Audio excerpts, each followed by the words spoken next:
वृंदावन में जब भगवान लीला करते थे तो घर घर डोलते थे।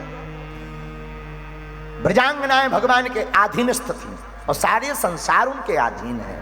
ब्रजांगनाओं की तो छोड़ो, और सच बतावे वृंदावन की जितनी ब्रजांगनाएं गोपियां हैं वो कोई साधारण स्त्री नहीं है। बड़ी बड़ी अमलात्मा विमलात्मा महात्मा ही जो राम अवतार में राम जी के रूप को देख करके मोहित हुई थी कि हमें आप अपनी पत्नी रूप में स्वीकार करो। राम जी ने कहा अभी नहीं, तुम सब हमारी प्रेमिका बनोगी जब हम कृष्ण अवतार लेकर के आएंगे। वही महात्मा गोपियां बनी।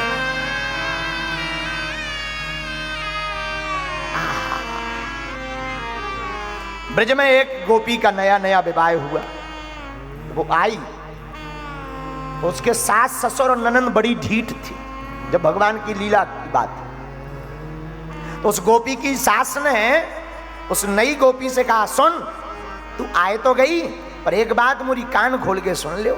हाँ, हाँ जी माँ जी बताओ। तू सबको अपनो मुंह दिखाइयो पर ना तू अपनो मुंह दिखाइयो एक को ना देखियो। वो बड़ो खतरनाक जादूगर है। इस नगर में एक जादूगर रहवे। कौन सो मां? अरे ते ना जाने एक नेक्सो छोटो सो छोरा है, नंद को छोरा। वो इतना जादूगर है कि बाने कईयों की घरन को सबको अपने बस में कर लो। बाकी चक्कर में मत पड़ जाइए, तो मोरी सौगंध है। तू भूल कर भी अपना मुख दिखाना नहीं और भूल कर उसकी तरफ तू देखना नहीं। सामने भी आ जाए तो दूर हो जाना, भाग जाना, जो मां आपकी आज्ञा। बिचारी भोली गोपी, उसे पता नहीं था ब्रज के बारे में कि नंद नंदन कौन है, कृष्ण कौन है, ये जादूगरी क्या है, ये आकर्षण क्या है, ये किसकी बात कर रही है, किसके लिए रोक रही है, किसके लिए ये मना कर रही है, किसके लिए ये दूर कर रही है। बिचारी भोली गोपी ब्रज में आकर के सास ससुर की मर्यादा में रहने लगी। हमारे ठाकुर जी तो घर घर डोले। एक दिन घर घर डोलते डोलते बाप गोपांगना के घर पे भी पहुंच गए। उसके घर पे जाकर भगवान यत्र तत्र सर्वत्र घूमने लगे और वो नई नवेली गोपी को देखकर भगवान बाके घूंघट के पास पहुंच गए।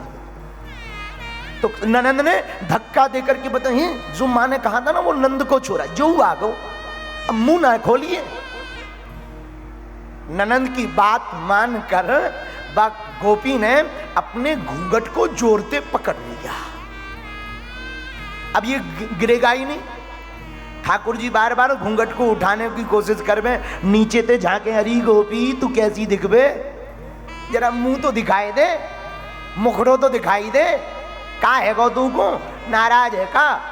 पर वो गोपी तो मुंह ढलावे, मुंह ऐसो करवे। पर वो जो तोतली वाणी, वो रसीली वाणी, वो ब्रज भाषा, वो लावण्यमयी भाषा, वो कर्ण प्रिय भाषा, वो गोपी ने सुनी तो थोड़ी तो उत्साहित हुई कि मैं छुपके से देख लूं। पर भय था मेरी माँ पीटेगी, मेरी ननंद पीटेगी, मेरा पति मारेगा, इसलिए मां ने घूंघट जोरते पकड़ लिया। भगवान, हमने सुना है 3 घड़ी तक भगवान उस गोपी के पास गए, पर उस अभागन को हमारे ठाकुर के दर्शन नहीं हुए। भगवान जाने लगे तो बोले, जा, मैं भी प्रण लेता हूं, आज के बाद तुझे अपना कभी मुख नहीं दिखाऊंगा। उस गोपी को क्या पता, वो क्या जाने। ठीक, भगवान चले गए, बात आई गई हो गई।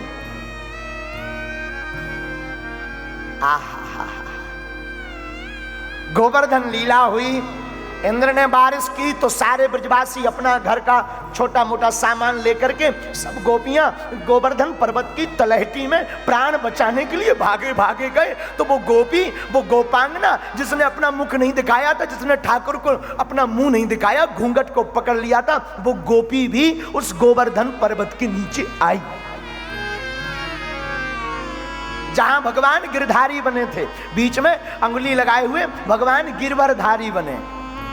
हाथ में पर्वत को उठाए हुए सारे ब्रजवासी ब्रजांगनाएं, कोई हाथ लगाए, कोई लकड़ी लगाए, कोई भगवान के रूप रस सुधा का आनंद ले रहा, कोई भगवान का खड़े होने का आनंद ले रहा। क्या अद्भुत लीला है, क्या अद्भुत छटा है, क्या अद्भुत विहंगम दृश्य है।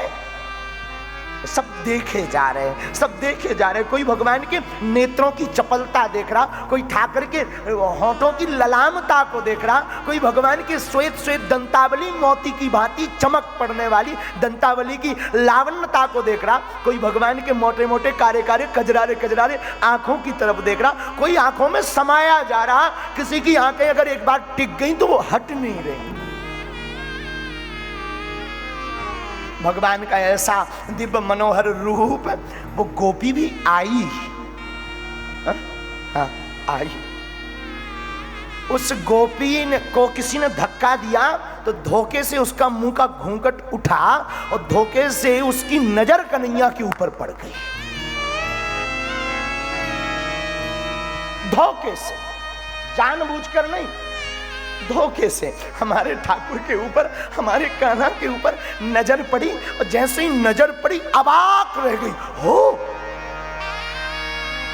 कस्तूरी तिलकम ललाट पटले वक्षस्थले कौस्तुभम नासाग्रे वरमौक्तिकम करतले वेणु करे सर्वांगे हरिचंदनम सुललितम कंठे च मुक्तावली गोपे स्त्री परिवेष्टतो विजयते।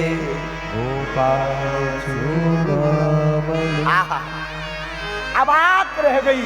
ओ कोई इतना सुंदर, अरे मैं बाबरी थी, मैं पागल थी, मैं अभागिनी थी, मैं मती की मारी थी, जो कन्हैया को देखी नहीं आज तक। रो पड़ी, धारा बह पड़ी और भगवान ने देखा कि हमको देख रही तो भगवान ने मुंह टेढ़ा कर दिया। मैं ना चेहरा दिखाऊंगा। गोपी दौड़ी दौड़ी उस तरफ गई तो भगवान ने इस तरफ मुंह कर लिया, दौड़ी दौड़ी उस तरफ गई तो भगवान ने ऊपर मुंह कर लिया, पर गोपी को मुख नहीं दिखाया। 3 दिन बीत गए।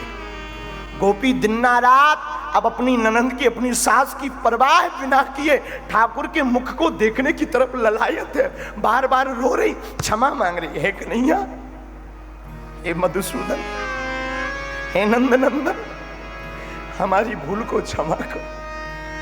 मैं अभागिनी हूं, मैं पापनी हूं, जो आपके इस मनोहर रूप को देखने से वंचित रह गई।